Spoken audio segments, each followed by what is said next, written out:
being like, oh, isn't this crazy?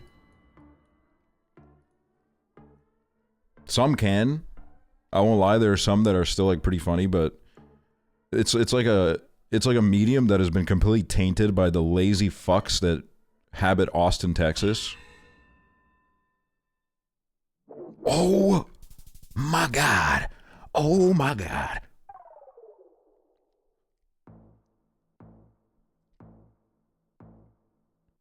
Bill Burr is great. I love Bill Burr.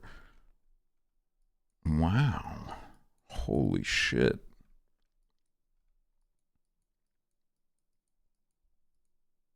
I just think if you're a comedian, the first thing you should stop doing is complaining about people not finding you funny. I think as soon as you complain even once about someone not liking your joke, you've lost. Like, if you're gonna say some stupid ass shit, you might as well like fucking stand on it instead of saying some like dumbass garbage and then spending the next like 6 months being on a press tour being like, oh, fucking cancel culture, man, which I can't believe they still do. Like, it's insane. I think the whole like DEI conversation has like added more wind to their sails. God, that's beautiful. Wait. I think I know where this is. I just need to... Where did this car go? Also, I just like hate... I hate all of those conversations that like Joe Rogan and his pals have where they just sit in a room and they're like, oh, isn't it crazy, man? No one else can do what we do. There's very few people that can do stand-up comedy. And it's like, I don't know, man. I feel like I went to school with maybe like 50 guys that could put together a pretty fucking funny set.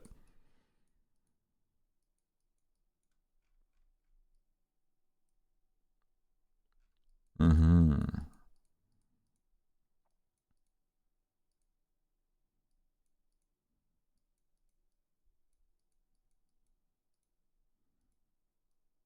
God, this is beautiful though, damn. God damn. This is actually specifically... Alright, hold on, I'm thinking. It's the state of Rio de Janeiro, dude, come on. Knew it. Yep.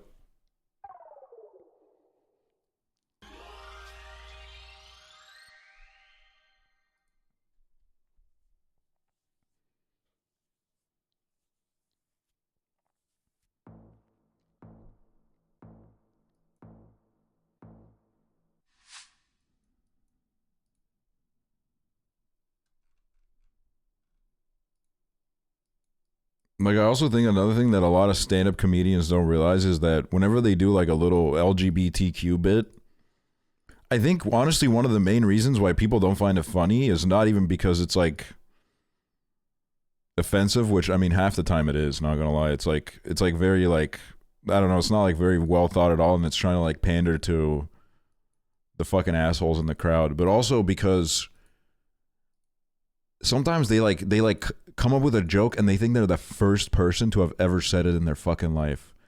But it's like, if you've ever even like lived in this universe for 2 seconds, you've heard it. You've heard it. So it's like not even original. It's nothing new.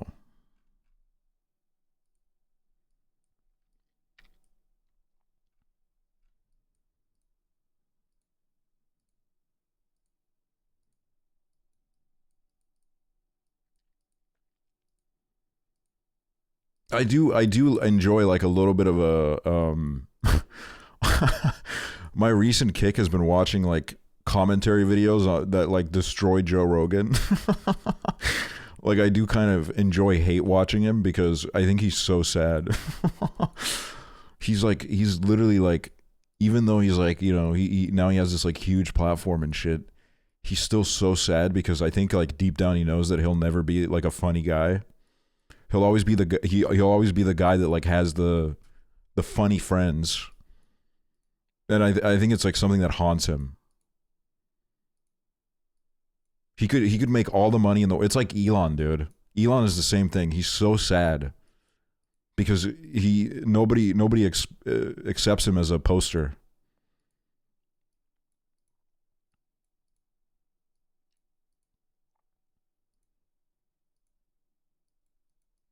Joe Rogan does have pretty fucking crazy nips.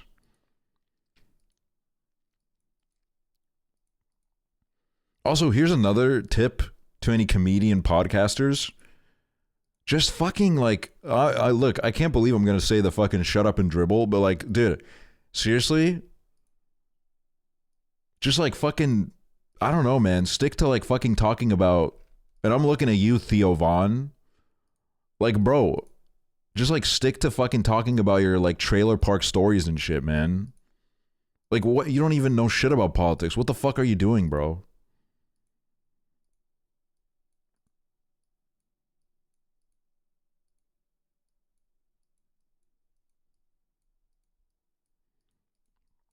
There's so many of these guys where like that apple gets tangled in front of them where it's like, oh my God, dude.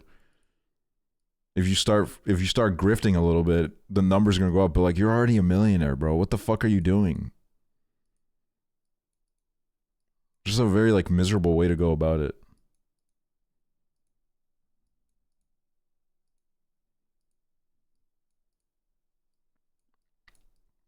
God, this is beautiful though. I'm like honestly just taking in the scenery. I'm not even looking for anything. Not like there's anything to find out here, but it's gorgeous out here.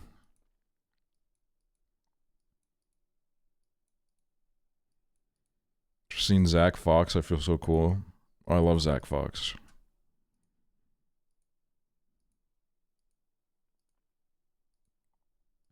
Wait, there's a city up ahead.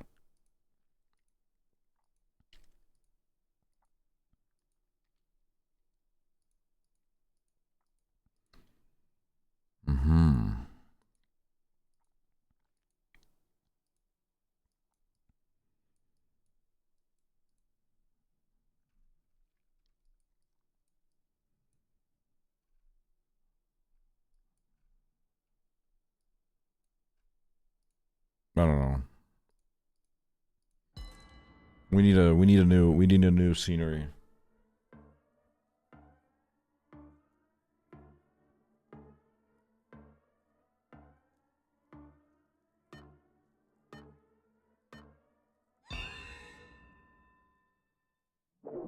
The hell? Hello? Okay. I'll take it. I mean, I have no problems with that.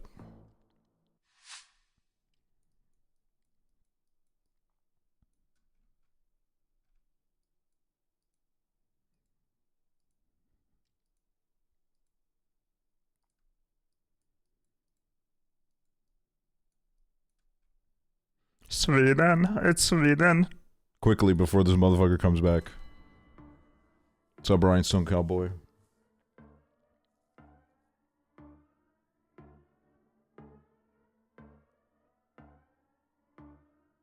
But yeah, I feel like, I don't know, comedy is kind of needed to... It's needed like a breath of fresh air, and there are now people that are doing it in like a new way, which I think is great. That was a free win, by the way. That was crazy.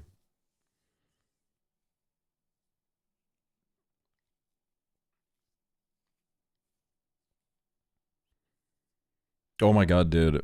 I've gone so far down the rabbit hole because I've been playing Kingdom Come Deliverance too.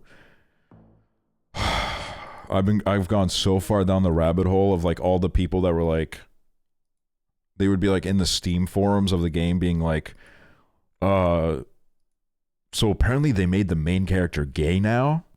And this was like 2 weeks before the game came out. And there was a guy that was posting like fucking paragraphs about how apparently there's no way to avoid being gay. And then he played the game and he was like, yep, it's true. There's no way to avoid being gay. I just had a male kiss. And then the developer came in and was like, you have to make like a very specific set of choices to get the gay outcome. Like, it doesn't just happen accidentally. You have to, like, kind of play into it. And I thought that was so funny because in my head, I was like, okay, this guy was like playing with fire. He was like kind of like testing the waters, and then he got real scared when he jumped headfirst in. Also, that's another part where my fucking cock argument comes in. Where's the damn fucking cock in this game? Okay, there's some boobs in the game. It's a fucking medieval game, bro. They had their fucking cocks out during that time. Put a fucking cock in the game, man. Jeez. Same with like fucking Cyberpunk. Okay, cool. We get to see cock on the fucking character selection screen. Give us cock in the whole game, man. The fuck?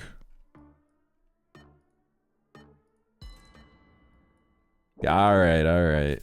General Santos City? Damn. George Santos fell on.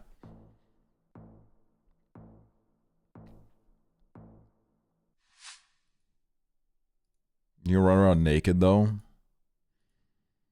Yeah, but like, there should just be like a guy with his like fucking little cock out being like, hey man, I got my little cock out. And that's like his whole character. And then you're like, oh man, what?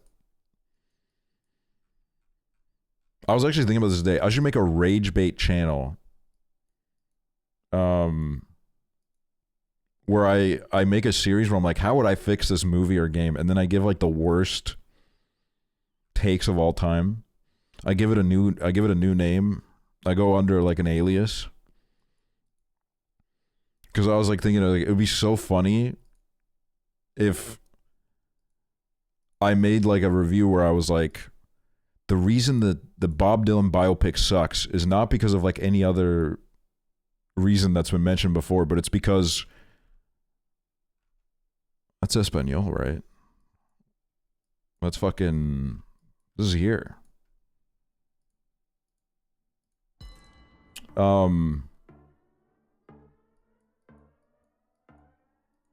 But the reason would be like, the movie sucks because James Mangold did not recast Joaquin Phoenix to play Johnny Cash. And just like random shit like that. And then farm a little bit of, look at this. I knew. That's that football knowledge, bro. That's that football knowledge.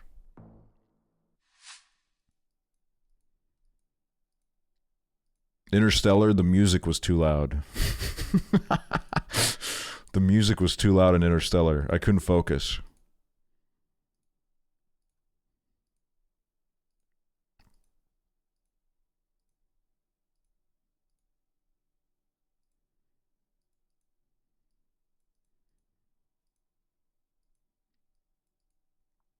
Challengers, they cheated on each other. They cheated on each other and made me sad. It reminded me of what's happened to me.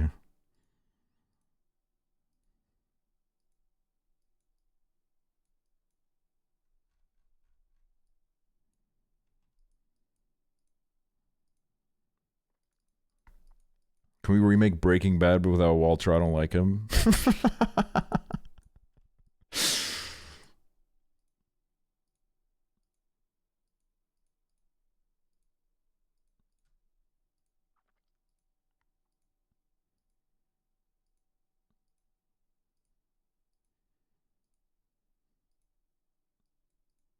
Walter White is low-key a sociopath.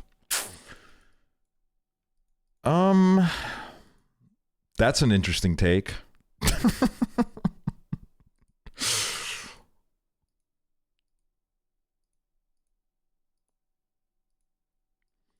you guys see that article where it was like 100 greatest TV characters ever? 63rd was Ruth Fisher, 6 Feet Under, which, I'll be honest, I'd put it higher considering some of the other fucking people that were listed there.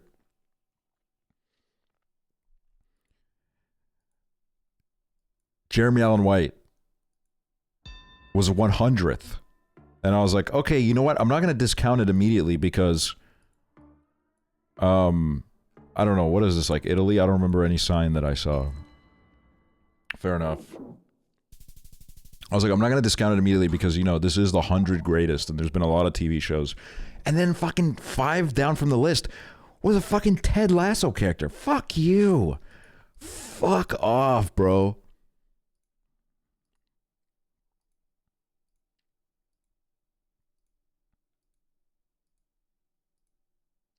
It was about the characters, the actors. I think it was like performances. So it was the performance that the actor delivered as the character.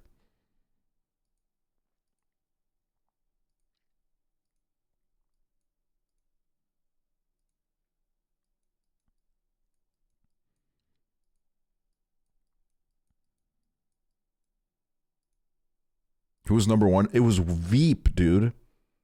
It was Julie Louis Dreyfus. Is that what her name is? Her and Veep. Which I was like, is that show like really that good? That it's like the best character ever performed?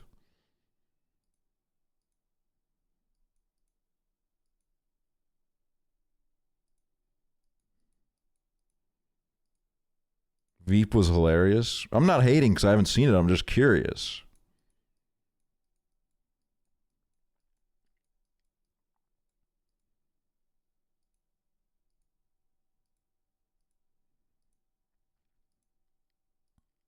According to who is that list?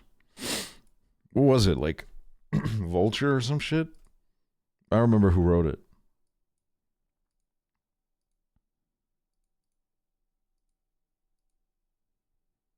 Variety? I knew it was a V. After this round, we'll look through the list real quick. I don't know where this is, and this person doesn't know either. I'm gonna have a moment of relatability with them. I'm gonna drop the question mark.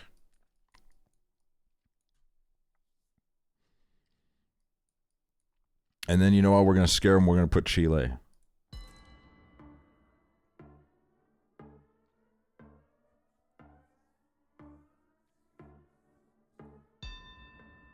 Yo! Yes!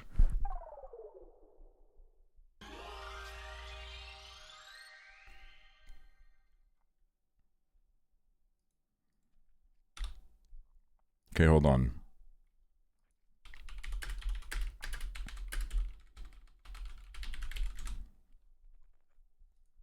The 100 greatest TV performances of the 21st century. So yeah, it's Jeremy Allen White as Carmen Berzotto.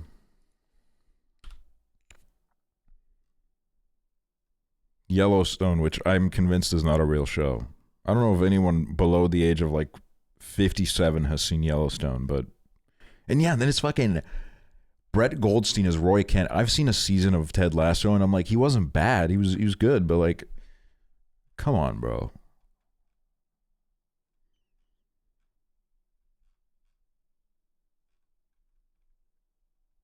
Gilmore Girls. Kate Blanchett. This one, okay.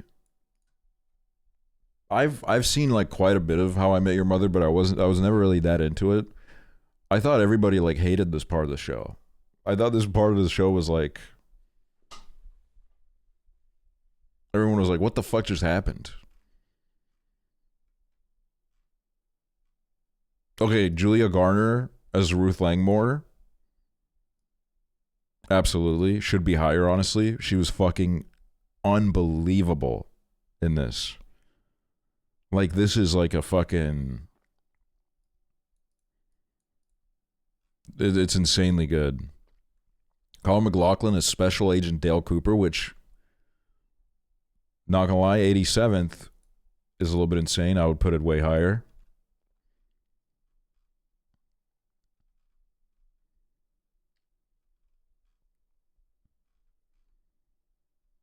Steven Yeun is Danny Cho Beef, which he was very good in this show. So I'm not going to like hate on it. I thought it was an interesting inclusion. Michelle Williams, love her. Al Pacino as Roy Cohn, another... Who did it better, dude? Who did it better? Allison Williams... I saw this and I was like, all right, I'll watch Girls soon. I really want to watch Girls. And this might be what Makes me do it. Naya Rivera, Santana Lopez, Glee, which I did love her in the show. I was surprised though to see it on the list, just because like I didn't think they would do a pick like this, but I do think she was great in the show. Blake.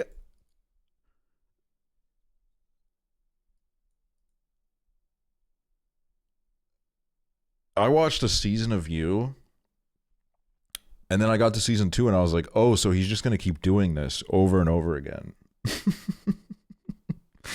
Yeah, Above Kyle MacLachlan is fucking crazy. Nicole Kidman.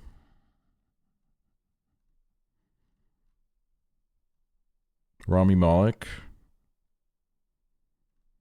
Got so much worse because he became British. He became British.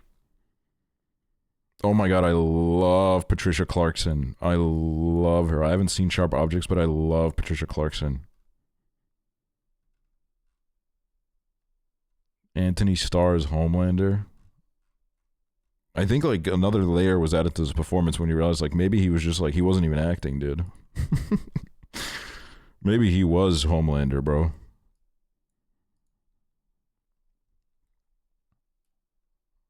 Phil Dunphy. Pretty freaking funny when I see a little clip of Phil Dunphy. I do laugh. I've heard Insecure is really, really good. David Harbour's Jim Hopper, Stranger Things. Stranger Things, to be honest with you, is not a real show to me. I don't think I'll ever watch it in my life. My whole life I've just been hearing people discuss it, but like I don't really know what's going on in it. Caitlin Olsen. Fair enough, honestly. She's so good in it. She's so good in it. She's fucking amazing in it. Oh my god. Yes. Yes. Dude. I honestly think that Marsha Cross as like Brie Vandekamp is like, it's like pretty damn near close to like fucking Tony Soprano level casting, where like she was born to fucking play this role. She is so good in it. She is like fucking amazing in this role. She's so good. WandaVision. Abbott Elementary. Oh, my goat. My goat. Honestly, I would put it in the top 15. I think she does a fucking amazing job, and I think Ruth Fisher is just probably one of my favorite characters. Like it's so interesting because like she'll say like the smallest thing and I'll tear up. There's so much depth to the character that like it feels like whatever she says, it's all so layered. I'm immediately like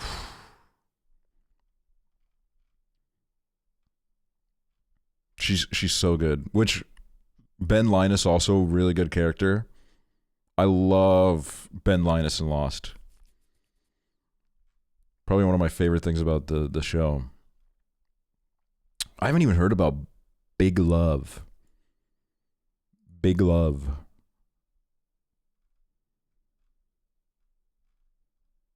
Hannibal. Mads Mikkelsen is Hannibal Lecter. Hannibal.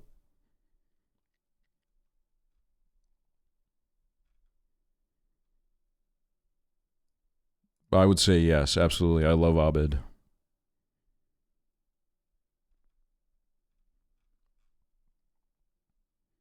I can't believe Battlestar Galactica is a real show, dude. For so long, I thought it was a thing that they made up on The Office. I never realized it was like a real fucking thing. Like, Battlestar Galactica is like, how can we give like the most like stereotypically nerdy name to a show so that we can use it as like a punchline in a show? That's what I thought it was.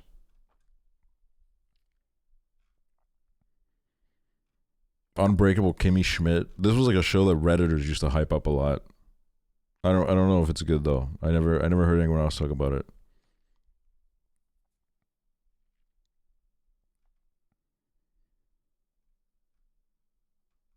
Wait, is it actually called Downton Abbey? I thought it was called Downtown. I don't really. I thought I was about to be like, did they make a typo? Is it actually called that? That's crazy. Ken Long as Eric Tao Industry. I'm not gonna lie. Realizing that he's in it, because he is amazing in everything I've ever seen him, it did make me think about watching Industry. Because I love him. He's so good. He's such a great actor. Susie Essman as Susie Green, Curb Your Enthusiasm. GOAT. I do want to watch Shogun as well. Sarah Goldberg as Sally Reed Berry. She was great.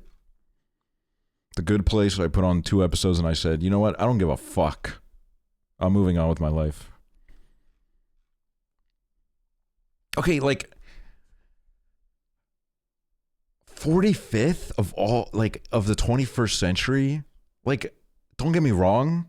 Great, love it, but like some of the characters that have been already mentioned, some of the actors and actresses that have already been named, I don't know if like I feel good with 45th. I don't know, man. Oh my god, goat character. Oh man, Orange is the New Black used to be like the fucking coolest show of all time. Like I loved that show, but then I gave up like 3 seasons in, I think.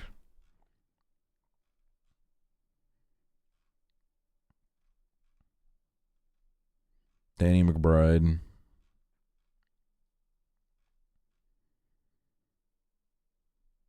Pen 15. Penis.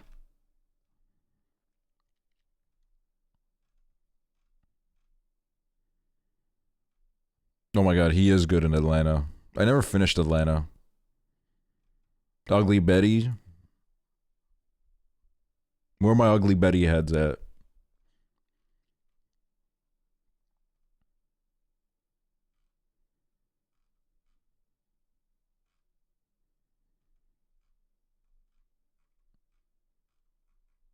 '30th is mental, bruv. But she is like really, really good in the role. Don't get me wrong. I just think I think, you know, 30th is fucking crazy a little bit, no?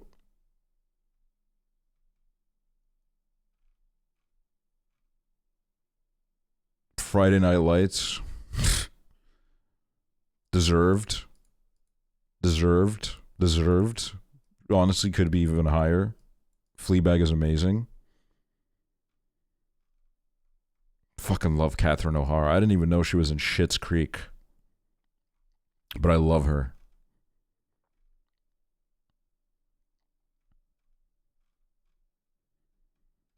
Alec Baldwin.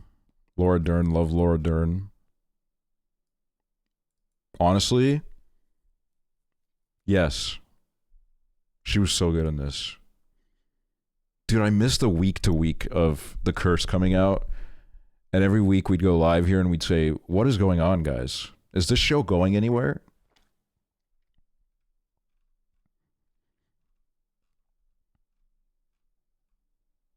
I've been meaning to watch this for maybe, like, ever since it came out, really. But I don't know if I'm ever going to. But I do love her, and maybe one day I will.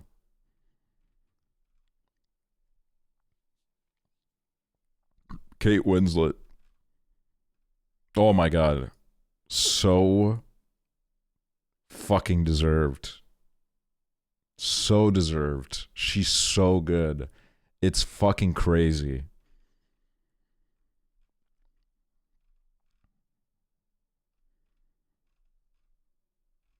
Okay, a bunch of fake shows here. And I mean, like, yeah. Yeah. You know, like, you can't really disagree. You know, it's been discussed to death, but you can't disagree. It's like, you know, you kind of have to. I loved her character, and what is her name? Like Meredith. I loved they were my favorite characters on the show when I watched this as a kid. Also deserved. She's amazing. Some people were a little bit pissed off that like Bob Odenkirk got snubbed because this is like one character, one actor per show. But it's like, I can't be mad. She was amazing in it. Brooklyn Nine-Nine. Okay, has anybody in the chat seen The Leftovers? Because I kind of want to watch it, but I've been putting it off because it got canceled. So I'm like, I don't know if it's worth it. I've heard that it's like really, really good, but the fact that it got canceled is a little bit. It just finished. I thought it got canceled. That's what everybody says. The Leftovers. Yeah, it was canceled. The Leftovers was canceled by HBO due to low viewership numbers and ratings.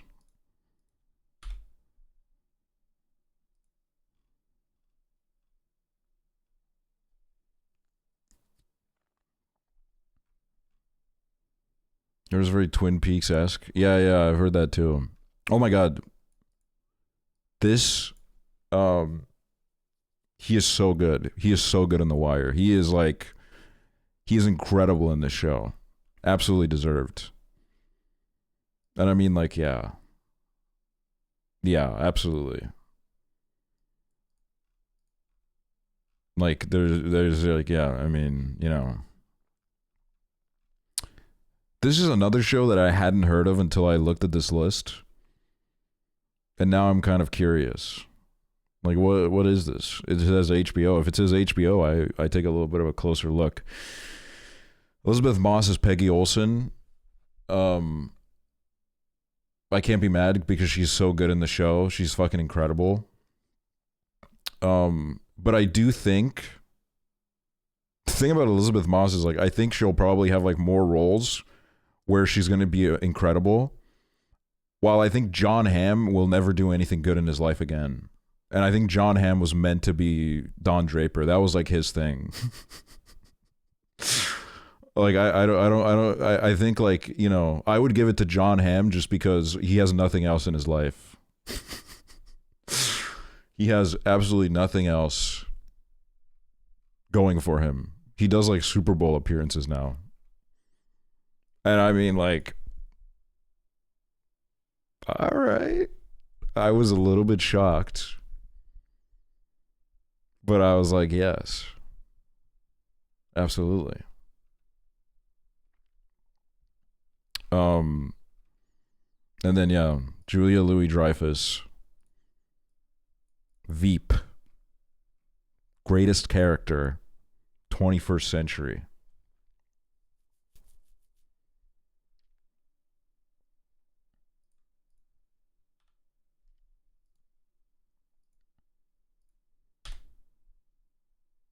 Which, look, I know I sound like a fucking broken record by giving this take, but I think it's a little bit unfair that they excluded The Sopranos because The Sopranos started in the 90s when it's like it really... It was mostly in the 2000s and it really took over. And I do think that, you know... James Gandolfini as Tony Soprano is like just one of the most...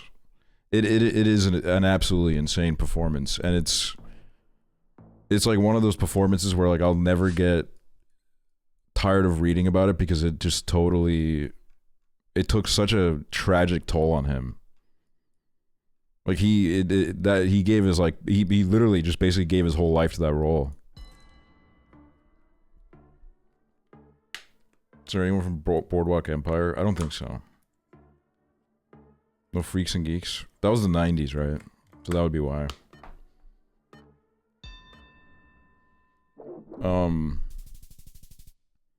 But yeah, it really made me think more about the fact of like, okay, one thing is like playing an evil guy in a movie, right? You pull up to like for like 3 to 6 months, and I'm sure it still kind of like takes a little bit of a mental toll. Because you probably have to like go to some weird places in your brain to like unlock that performance. But like to do a show for like fucking like 7 seasons or some shit where you just have to show up to work every day and just play like the most despicable piece of shit. Like, I was like, yeah, no, that shit would fuck me up too, man. That's like years of doing that shit, constantly having to channel that energy. Like, that's... And that he hated it. He hated it by the end. Like, he really... he was so exhausted of it.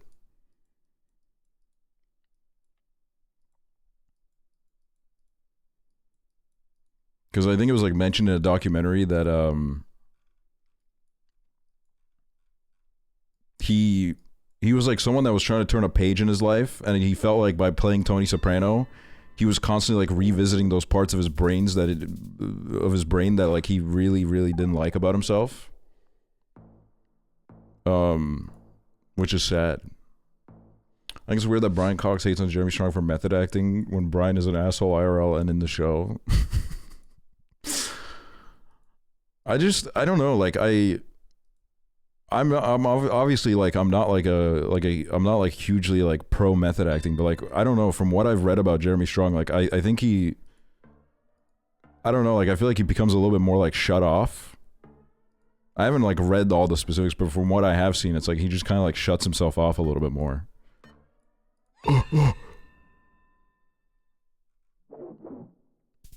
Which, like, I think the method acting where, like, you just kind of want to be in the zone and you don't want to, like, talk to your castmates as much, like, I don't think that's, like, really that big of a deal. Obviously, I think it's a problem when, like, they're, like, always in character and their character is, like, a fucking raging psychopath. But, like, if you just kind of, like, don't want to talk to people for a bit, like, I don't know. I mean, I'm honestly, like, partly I relate to that because I don't want to talk to people sometimes either, and I'm not even doing method.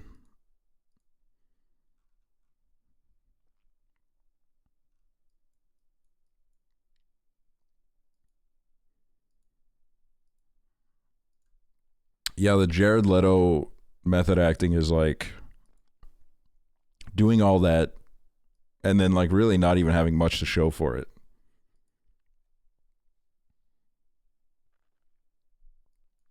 My mom worked on Presumed Innocent and Jake Gyllenhaal went too method. It was bad. Yeah, Jake Gyllenhaal is one of those guys where like I love his movies, but like I feel like if it would be like spend 30 minutes in a room with him or a gun, I would take the gun.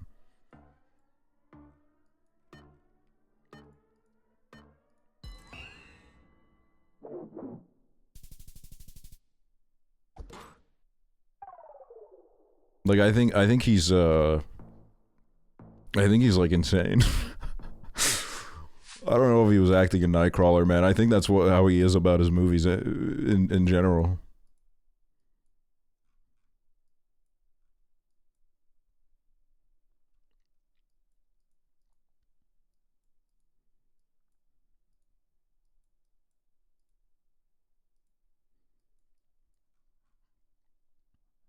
Okay.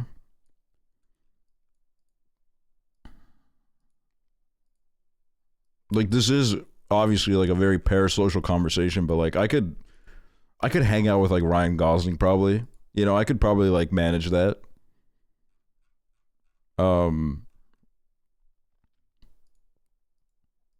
Not with Jake Gyllenhaal. But okay, here's the thing is, it probably actually wouldn't be bad for like 30 minutes because I think he's like pretty good at behaving in like 30-minute intervals. But I feel like with a guy like him, it's like if you're spending like weeks with him, I think I think it would leave like a permanent effect on me, dude. It would like change me forever.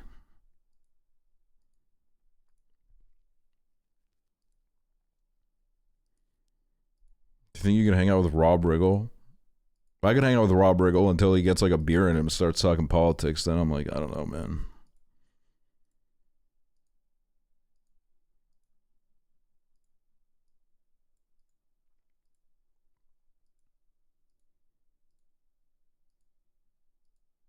Think you could hang out with Clark Duke? I don't even know who that is.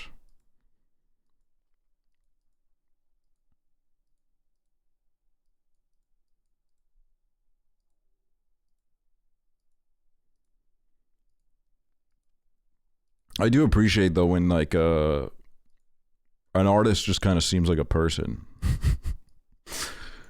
Like I enjoy reading the wiki pages of the freaks that get like way too into their art and they lose sight of like any sort of humanity. But like, you know, I wouldn't want to like look him in the eye, to be honest with you.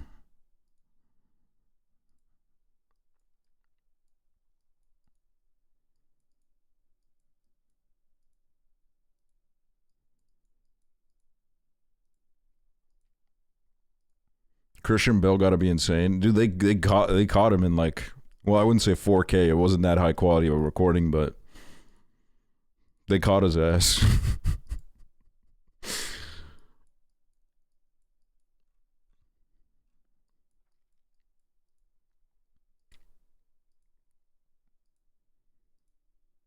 David Lynch being so method, he would regularly piss in the sink well into his 70s. I think one of the things that made David Lynch so legendary, everything I've read about him was like he was a freak, but like he knew how to toe the line. Like he was a freak in a charming way. Like everybody that he's worked with fucking is obsessed with him. Dude, I can't stop winning, man. Damn. We're up to 600 now. And that's like the kind of freak that you want. Like, I love a freak. Would you play this game? I was given an early access key to that game. I played it like 3 weeks ago.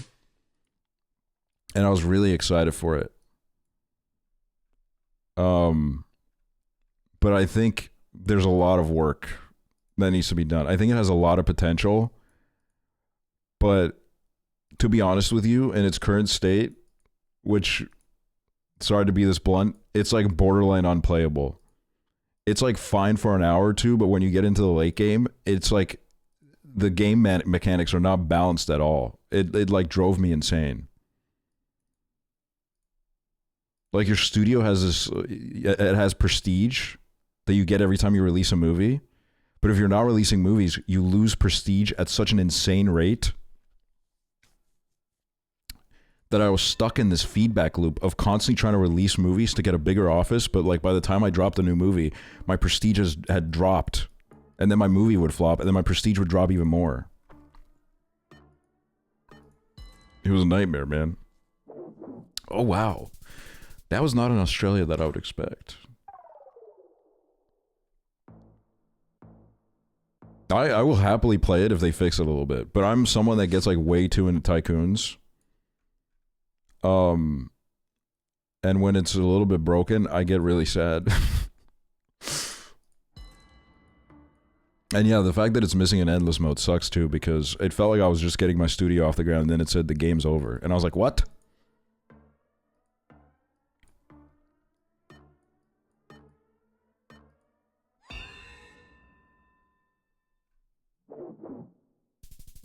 But I think it has potential. I believe in the developers. They'll fix it. And then maybe one day we'll play it.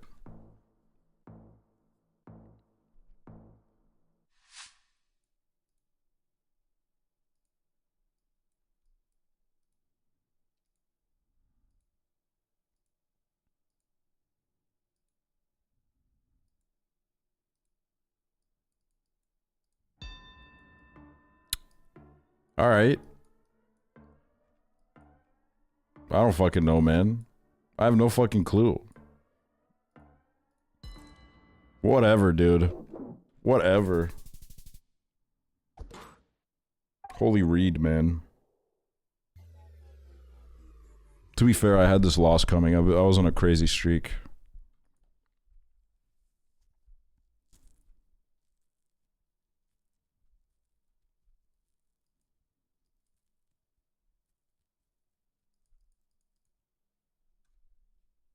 I'm like kind of preying on the fact that Jared Leto is now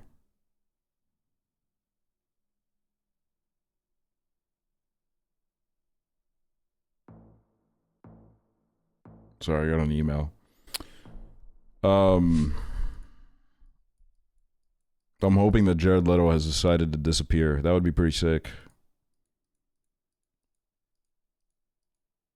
I know people that have had like personal encounters with Jared Leto, and he is unsurprisingly just as creepy as all the stories say.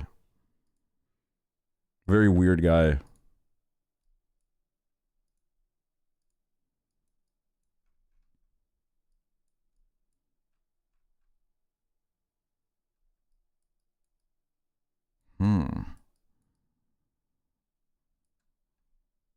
That's Estonia. So this must be like here.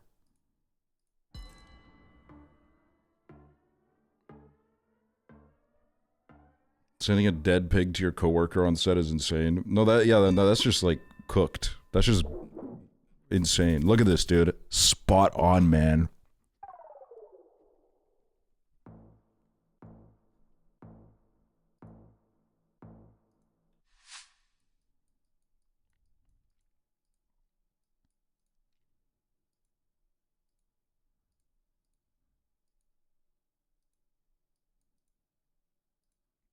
Remember when I put a dead bird in your bathroom? You know, I forgot about that because that wasn't even the most horrifying thing that you did to me, dude. You pooped in my bed and I woke up in the morning with a big mud pie next to my head.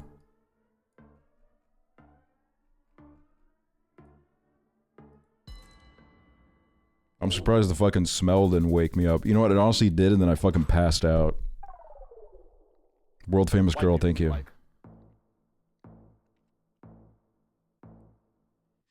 Why did he do that? I don't know, man. It was like it was very weird. You didn't have a pillow, I was trying to help you. Ew, dude.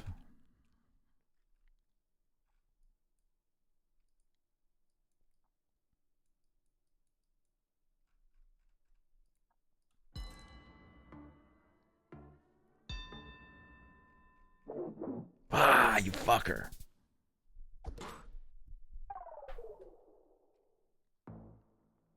Did you get pink eye? No. He was not strong enough to create such a reaction within me.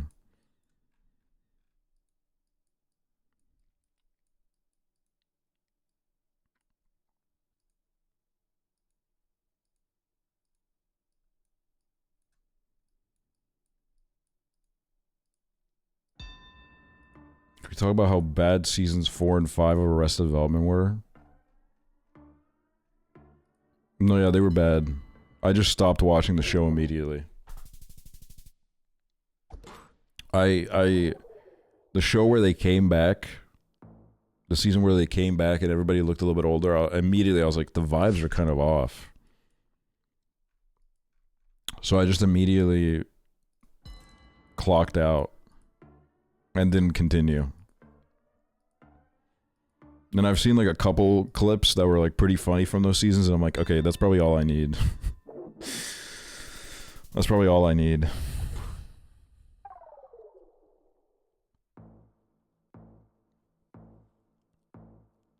What's up, Julie Hates Nightbot? No Maryland. I don't think Maryland exists in this.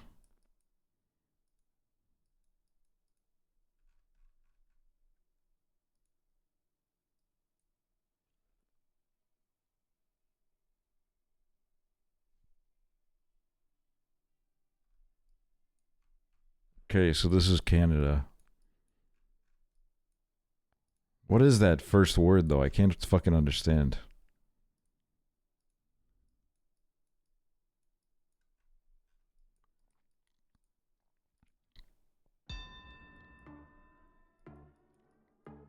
I'm gonna guess it's French. I'm gonna go Quebec. Fuck! And I was actually thinking about going Calgary, too, man. Fuck. Dude, this guy loves reacting.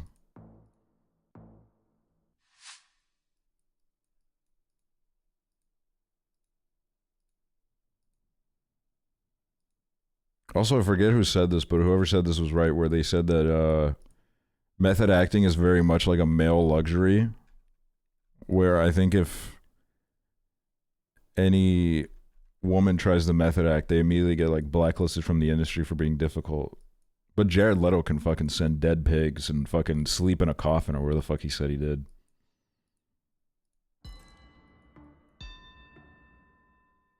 Come on, can I fucking win? Yes! Yes, this is gonna be fucking huge for my rating.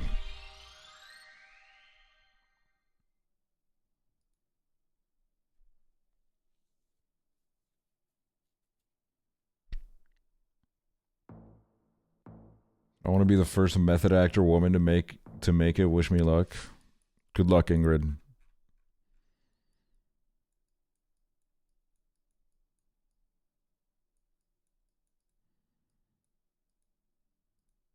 What a miserable way to live. Like, be a better actor. Like, that is actually a good point. Wait, whoa, whoa, whoa, whoa, whoa, whoa, whoa, whoa, whoa, whoa, whoa, whoa, whoa. Oh my god, I thought that was the Estonian flag. Bro, I thought that was genuinely the Estonian flag.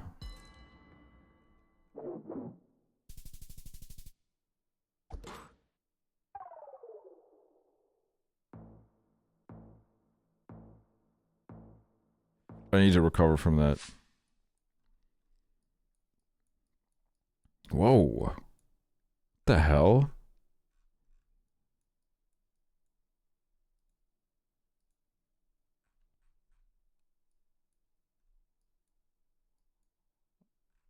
Okay, so this is like on the border of...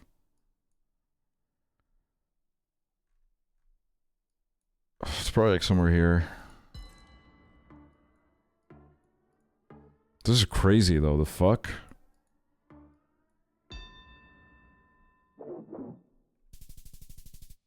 Oh yeah.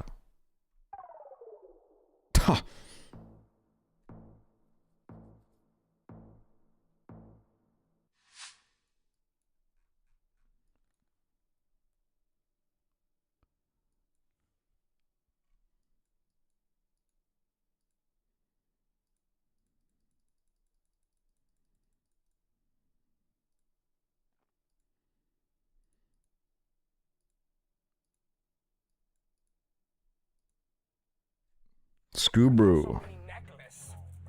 I'm growing my mustache out of my actual shit. Been growing my mustache out on my actually shit. Dude, growing your mustache is the best. Seriously, it's so good.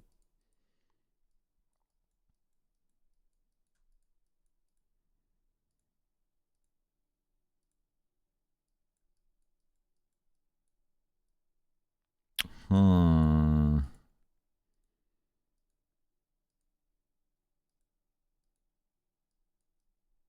Where the hell are we? No littering. Some kind of police state.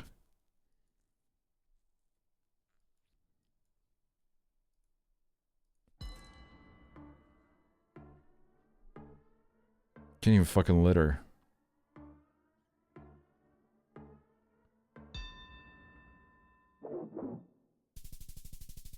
What's your favorite season of 6 Feet Under?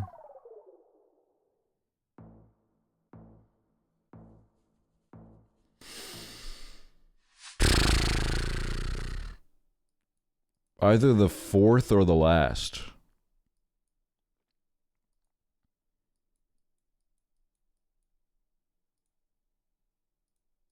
It would have to be one of those.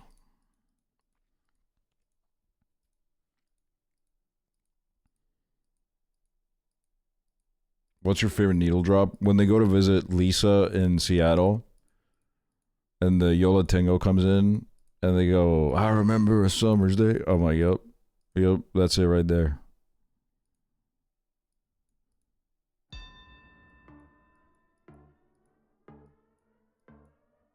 Like, what the hell? I don't know, bro. Colombia. It's not Colombia, but... Yeah, what the hell? No, I'll come back from this. Watch this.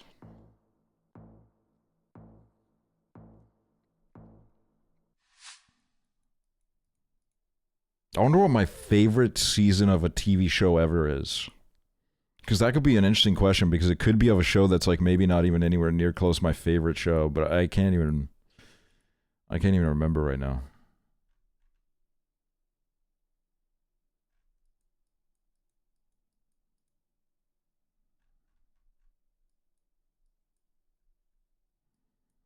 I'm gonna go Albania. We don't get to guess Albania enough. I don't think it's Albania, but I'll go Albania for the... Gotta be Glee. Glee does not have a single consistently good season. There are stretches in the show that are good.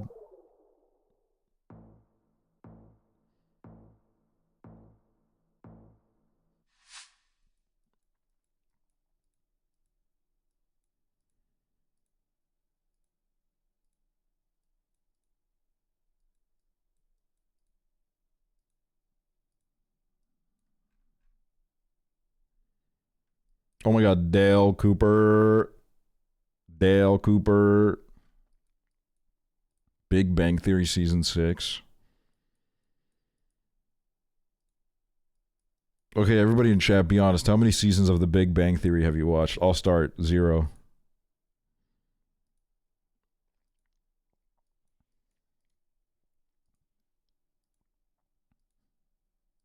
7? That's fucking crazy.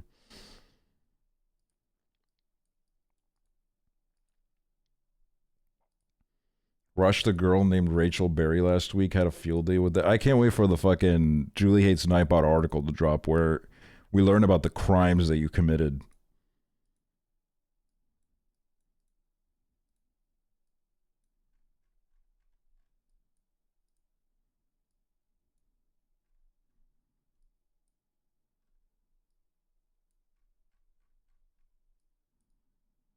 Damn, that's a crazy ass beast on that bag. What the hell?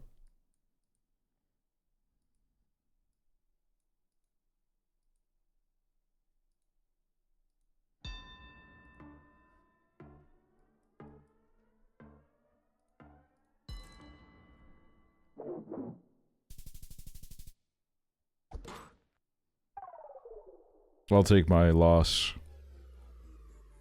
No big deal.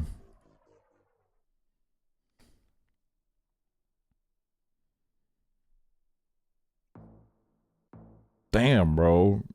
They really putting me up against motherfuckers in silver now. Like, the fuck? And I'm getting my ass kicked? The fuck?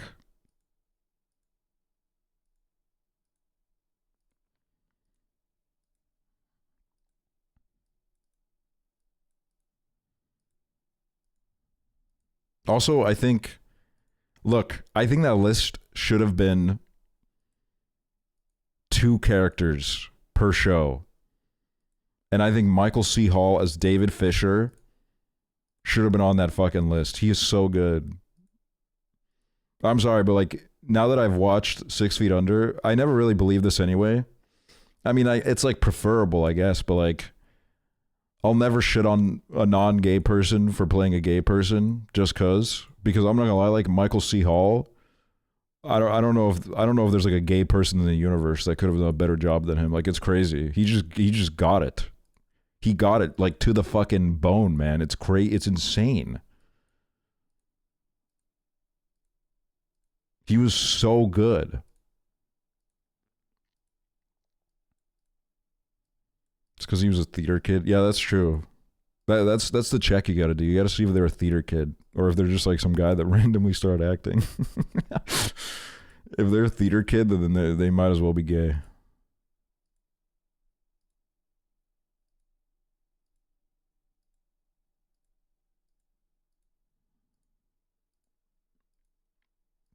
But like, one of my favorite things about David Fisher is like anytime someone says something that catches him off guard, the fucking like facial expressions he does, I'm like, holy shit. It's so good. It's so good. It's so subtle, but it's so perfect. Oh. I love his hand movements too. Yeah, his hand movements are so and then it's just like his character has so much depth and it's just such a great portrayal of a man in his position. It's just amazing. It's I'll never stop glazing that show. I'll be honest. That show has a very special place in my heart.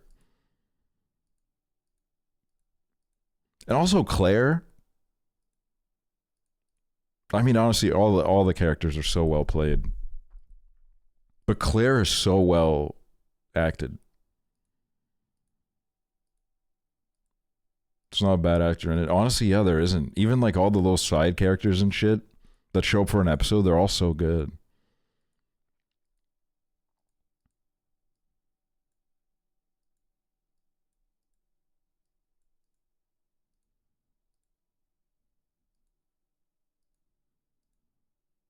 Can you raid Wavy, please? No.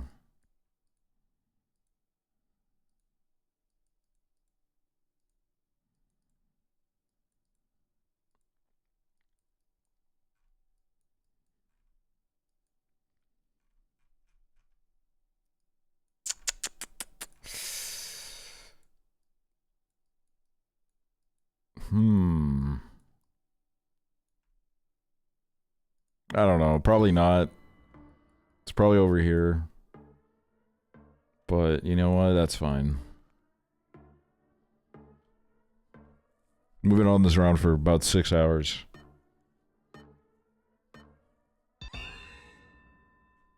Thought so. Thought so, but you know what? It was good enough.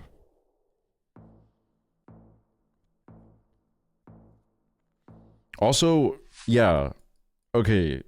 When it comes to The Sopranos, obviously James Gandolfini I think would be my number one, but okay, it's a show full of so many characters, but I think my pick for the second person would have to be Edie Falco as Carmela Soprano. Like she was fucking incredible. And I find her interesting compared to like Skylar White, for example, because obviously while I don't agree with the fucking misogynist weirdos that are like, oh my god, Carmela's the most annoying character in the show,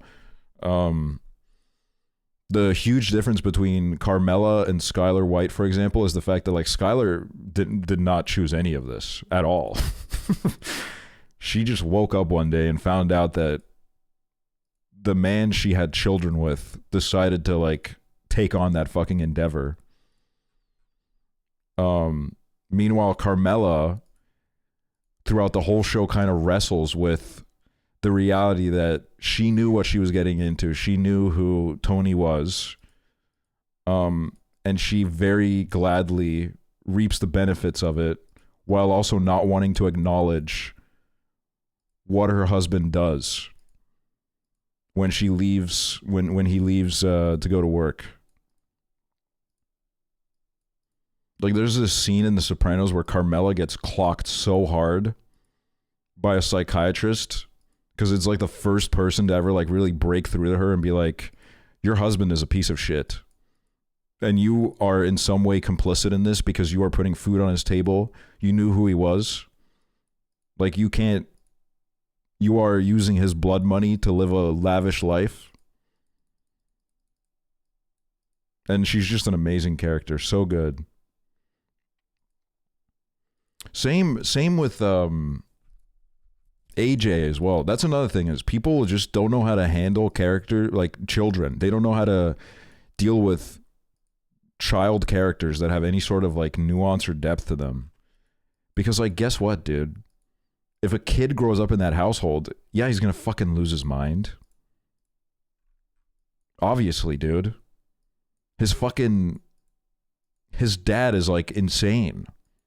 I mean, his whole family is pretty fucking insane. Even like Meadow has her fucking totally insane moments where she falls victim to the delusion a little bit too much.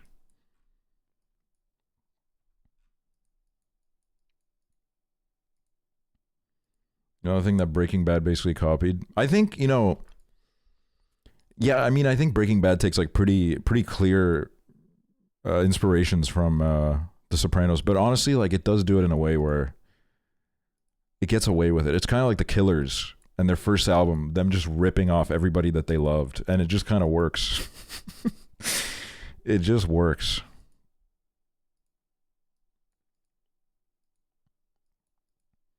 So the moral of the story is like you can rip off as much as you want as long as you make it good.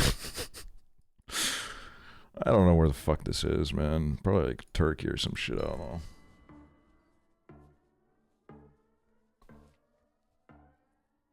Well, I think, yeah, I mean, I think it's a lot easier to be sympathetic towards Carmela than it is Tony, for example, because like Carmela is, she's not the one that's going out there and fucking murdering people. But I think, with Skylar, it's like it was all kind of dropped on her. She didn't have a choice. She was trying to like manage the fucking situation in some way, at least. That's why you need to mod me. I'm scared of Ingrid as mod. Honestly, the episode of Big Bang Theory where they all play the Star Wars MMO for a weekend is really great. any show that does a like an episode where they just play video games and it's like an actual like real video game, they're the best.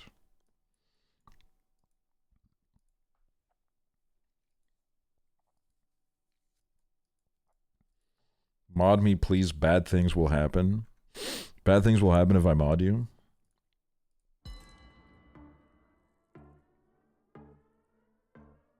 Yes? Well, that's not very enticing, is it?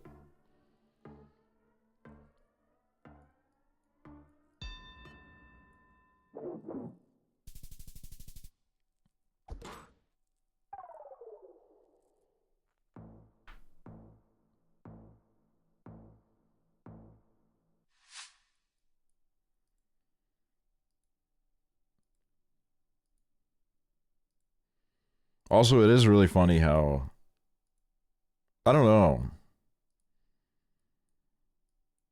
Like, John Hamm really is like, he's so perfect as Don Draper, and I think it's because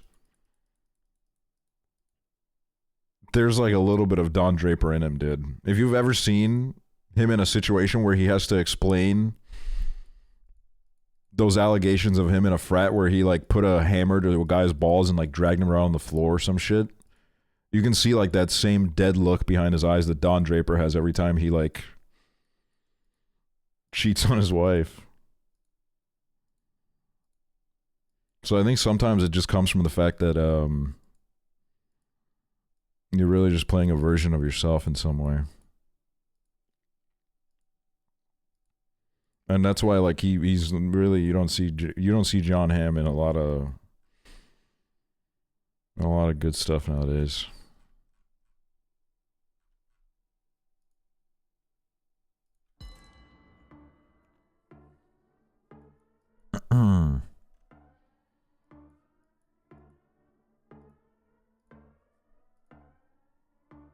You watch this Black Mirror episode? I don't know. I've watched very random Black Mirror episodes. The way I watch Black Mirror is I go, also I'm destroying this guy. I when a new season used to come out, I would just like go down the list and I would read like whatever description sounds interesting. And then I'll just watch them. Because I'm not gonna lie, like most of them, I really, like from the description, I was just like, I don't really care about this.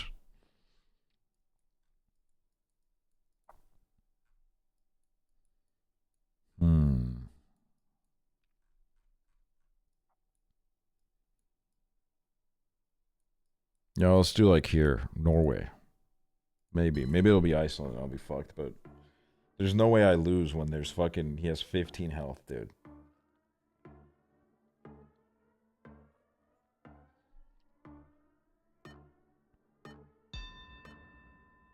What? Fucking what? The Sandwich Islands? What the fuck what is going on?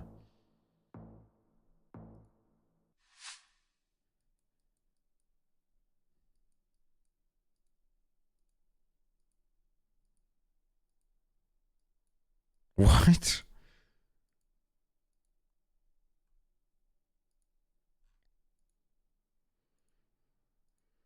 Happy birthday, hesitant. Everybody in chat say happy birthday.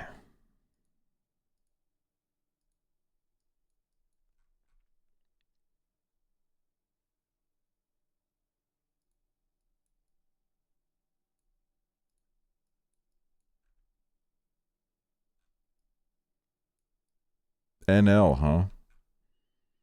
Well, I guess it has to be South Africa then. There's no way.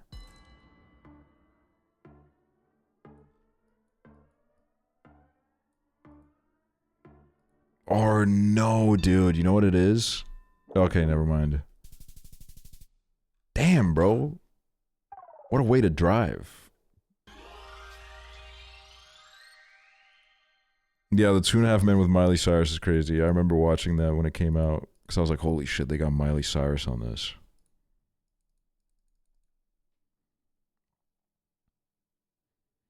Why are Netherlands trucks in Africa? I don't know. I have no fucking clue. I guess they drove. They took a ferry and went to Africa. My birthday is on the 23rd. Will you perform on my birthday? Well, perform. I don't know. I don't know about that.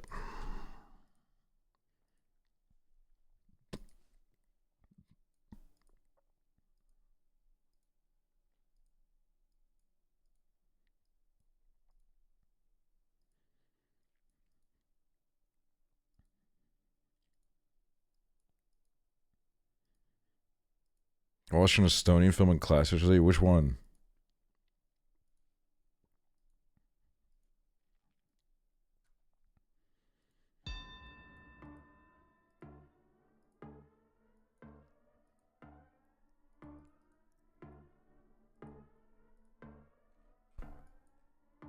I don't know, bro. I don't fucking know, man.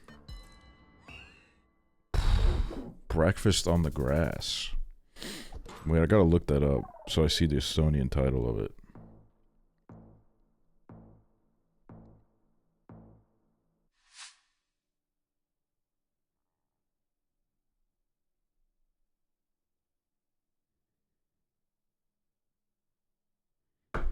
Oh shit.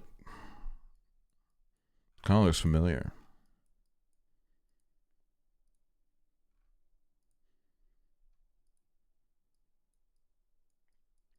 I do think Estonia has a problem. I think Estonia needs to change its way that it teaches its actors how to act. To be honest with you. There's like 2 or 3 acting schools in the whole country, and they all the actors kind of come out the same way. It's kind of like how, you know, some people that were on Disney Channel for a little bit too long, sometimes the Disney Channel acting seeps in a little bit. That's kind of what it feels like sometimes. Like, there's a lot of Estonian performances where I'm like, like, it could be good, but like you're kind of reading the lines like you're reading a poem, and it's weird. It doesn't really fit in this scenario. Alright, that really tells me where it is. I don't fucking know, man. Fucking Australia, I don't know, man. I don't know where the fuck we are. But then you have like the older generation of actors who are genuinely really, really good. So I think it's like a newer thing. I mean, there's a few actors that I do think are great, but Poland, it's Poland. We're in Poland, bro.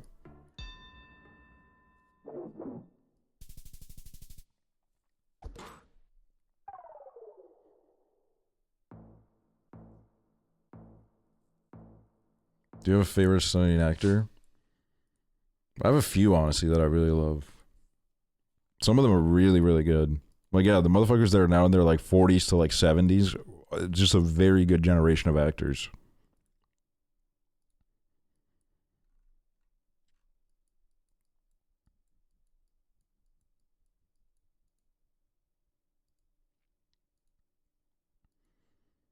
God, I wonder how bad I would be if I got cast in a movie right now.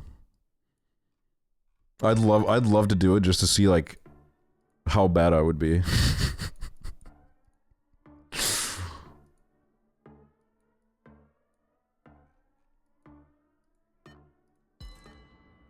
Sweden? A lot of young Estonian actors influencer types, or is it a more American thing? No, as Estonian actors, they're like on some real like starving artist shit. Cause like it's really hard to make a good living in Estonia as any sort of artist, really. So a lot of them like they make like below average, even if you like kind of know who they are, they don't make a lot of money.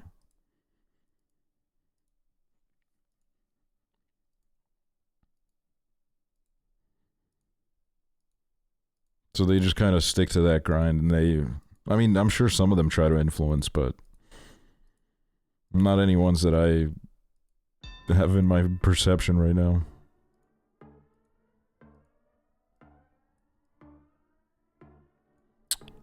Bro, I don't know, man. Fucking Oklahoma. All right, buddy.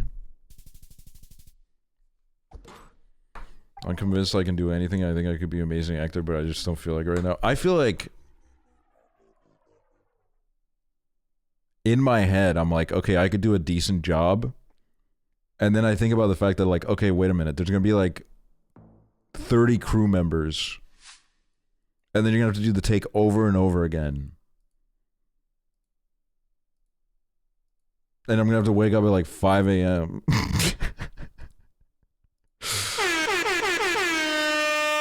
Oh, I'm so glad I had my volume down low, man. Jesus Christ. I'm sorry for you guys, but I had my volume down. Oh, I've been fucking blessed. Depends on who's directing you. I think if I had to be in a Fincher movie, I'd die. I wouldn't even kill myself. I would die after like the 65th take. I would just pass away.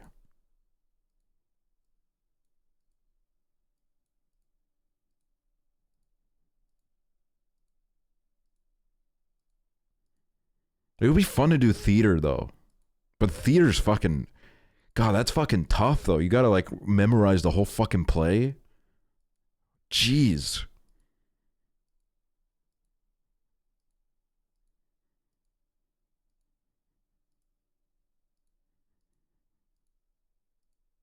But I just appreciate the craft of theater because it's so cool. You'd love improv. I've honestly been thinking like maybe I do some improv classes just to see what it's like. Maybe it's my new calling, you know?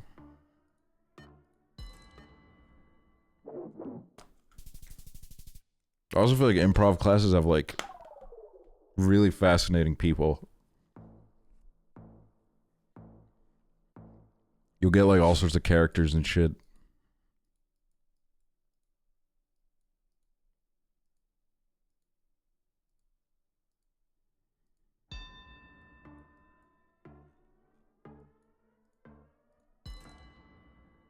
Damn, bro, we were trying to go for the, I don't know what the fuck this guy was trying to do, but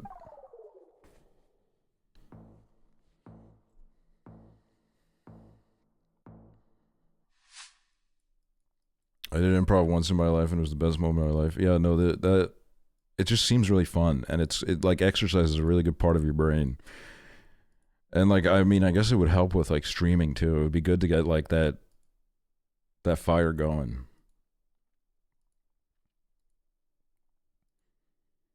My eyebrows move like crazy when I talk. If I was an actor and people notice it, I think I'd die.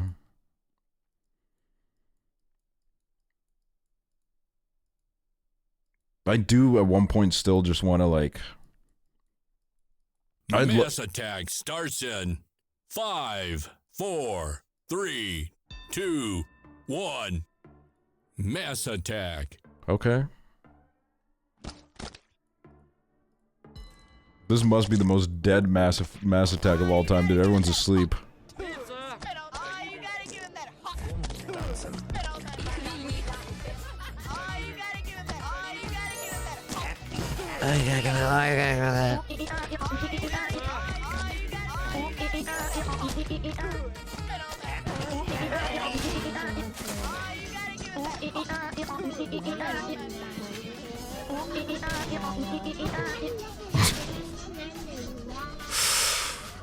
Jeez Louise, man.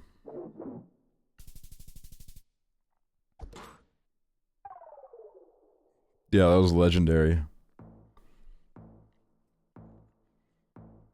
I do think, like, I don't know. I want to try and make a movie one day, but not like, I'm not like going into it with like dreams of glamour and success. Like, I don't give a fuck if that shit gets like a 1.5. I just want to do like a thing with my friends, and if it's like really shitty, I think it'll be kind of fun anyways. Like, I feel like everybody should like pick up a camera and just like make some kind of movie, no matter how shitty it is.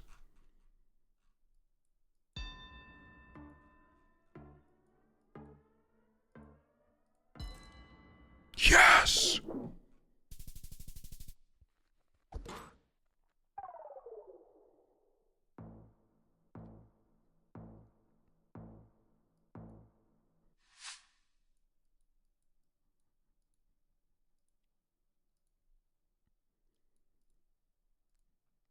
Like, I think thinking of a concept of a movie is very, very, like, well, I wouldn't say like very easy, but it's like easy. You can think of like a pretty decent idea for a movie, but then like you got to build the whole fucking world. You got to make all the characters like make sense. See, that's where it gets fucking tricky, man.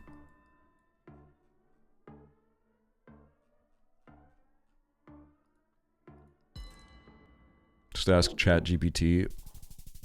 You're right, dude.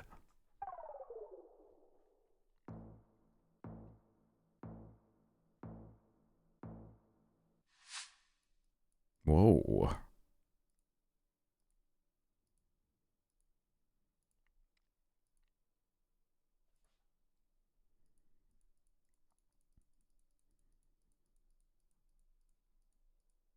Also, as a writer, I feel like my problem would be because I've written like stories and stuff.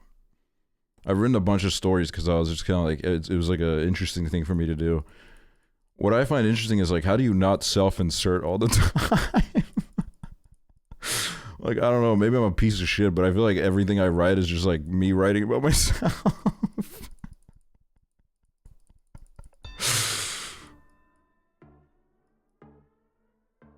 Fuck it, dude. I'm going Hawaii, and this is what's gonna cost me the round. Oh, never mind.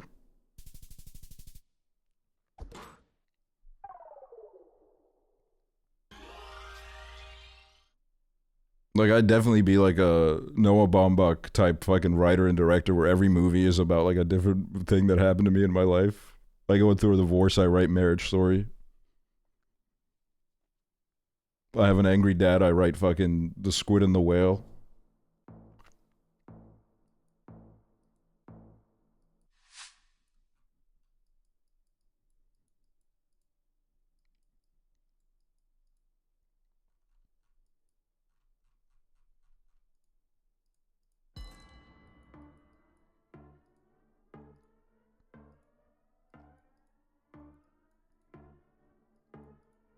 You're like 60 and all your movies are about 60-year-olds dating young, beautiful women for no reason in particular. No, literally. White people be like, Do like the Adam Sandler approach where you cast your wife to be in the movie, but like she can't play your actual wife. Your wife has to be like Drew Barrymore.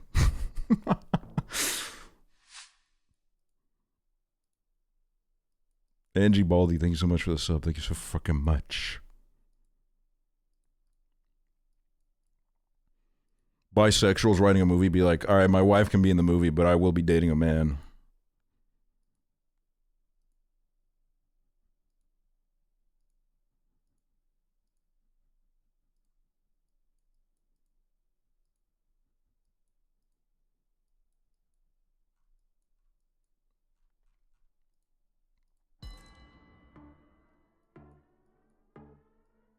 I'm in a state of confusion. I'm coming here for refuge. I don't know if this is any sort of refuge for that sort of thing. Might worsen it.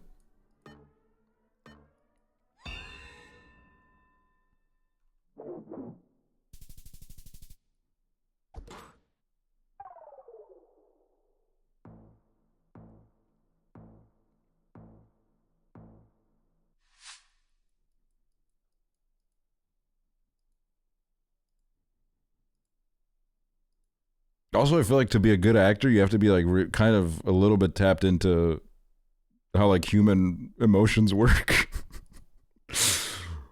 I'm just like everything I say, everyone just thinks I'm being like sarcastic, and I'm not being serious. So I'm like, oh, fuck, man, I don't know if I could do it.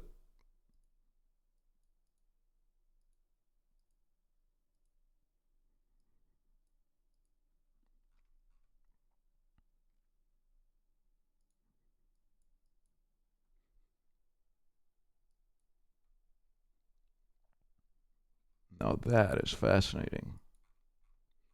I have no clue.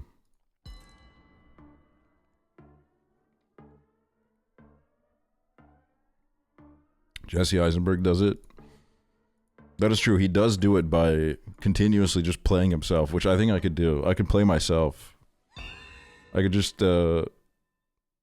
pretend to be myself.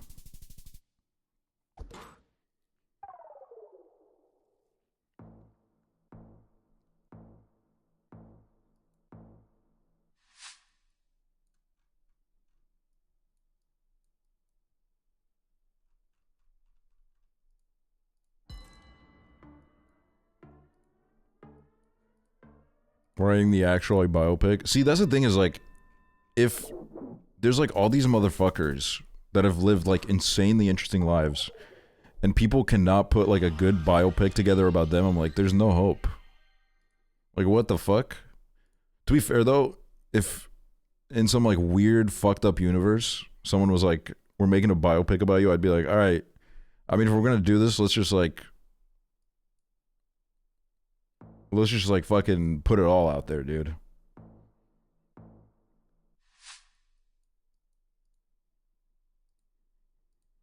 Well, they left out the Reddit crew era. I mean, the Reddit crew era, it's like, well, how would you even put that into a movie in any way that's interesting? Me sitting down on a computer. Oh, ha, ha, ha, ha, ha.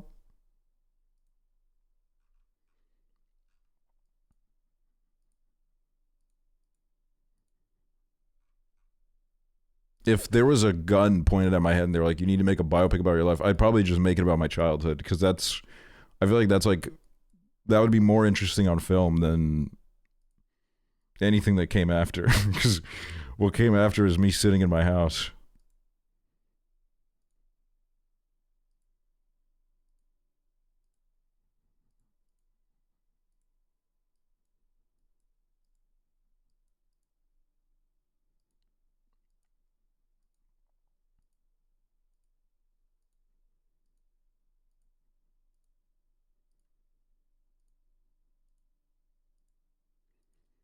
But then, yeah, I also think like, I mean, I think one thing is like deriving inspiration from your life, but like to sit down and be like, I'm gonna make my own biopic. That's like you're out of your fucking mind. Like you actually like, you need to be put in check, bro. Like there's something wrong with you.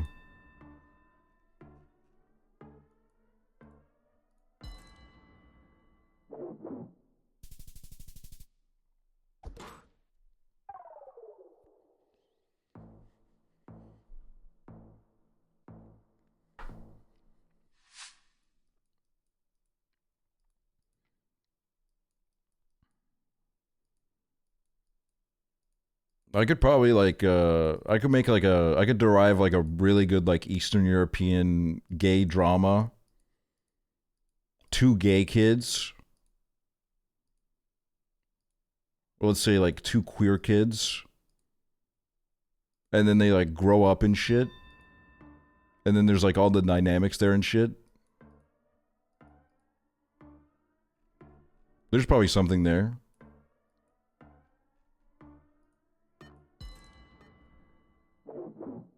Isn't that close? It is close. I would be ripping it. 1-to-1.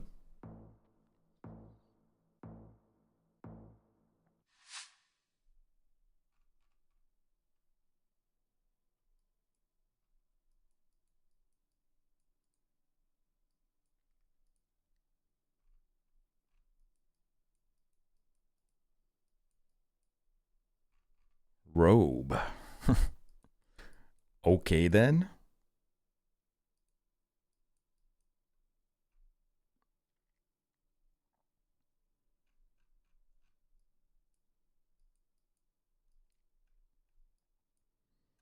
Let's do like Manitoba. Let's do right here.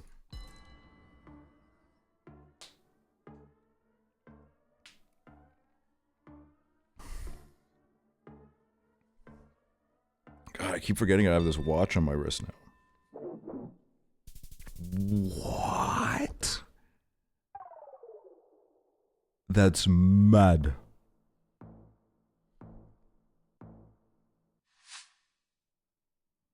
Terrible guess, our signs look nothing like that. Sorry, I'm not a fucking sign pervert.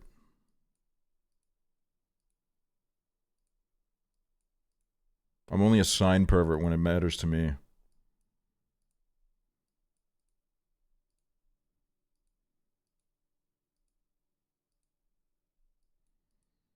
Where does my obscure music taste come from? I don't think it's really that obscure.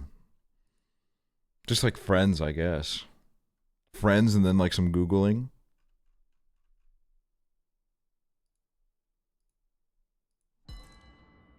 Google. You look up like artists you would like if you like this album. And that works pretty well.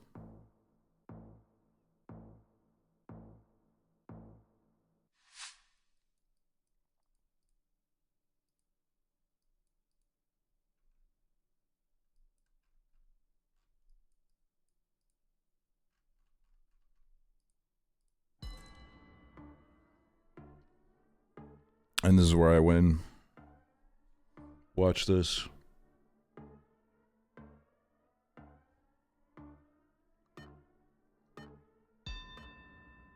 All right. Surely that's enough. Yes.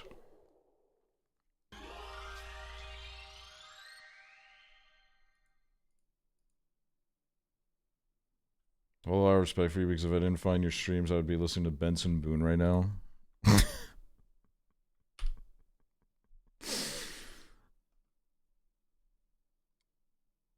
Oh, I'm glad we could save you from that horrible fate. Look, I'm gonna end it. I'm gonna end the broadcast. A truck crashed through my chain link fence yesterday. Jeez. Ditching us on Valentine's Day? Well, it's over now, probably. For a lot of people. Yeah, I'll be back tomorrow. And then probably the day after, because I got some sponsor stuff to do, and then we'll do something fun to pad it out. I got to do a sponsored tweet tomorrow probably, so if you guys could throw that a like when it happens, I'd really appreciate it. Would mean a lot. Would mean a lot for the metrics.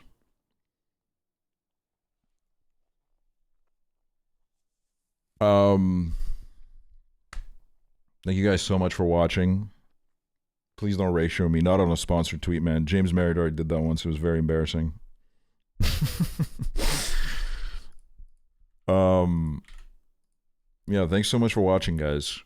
Appreciate it. This was really fun. I am so blessed to be able to do this with you guys. Thanks for the subs. Thanks for the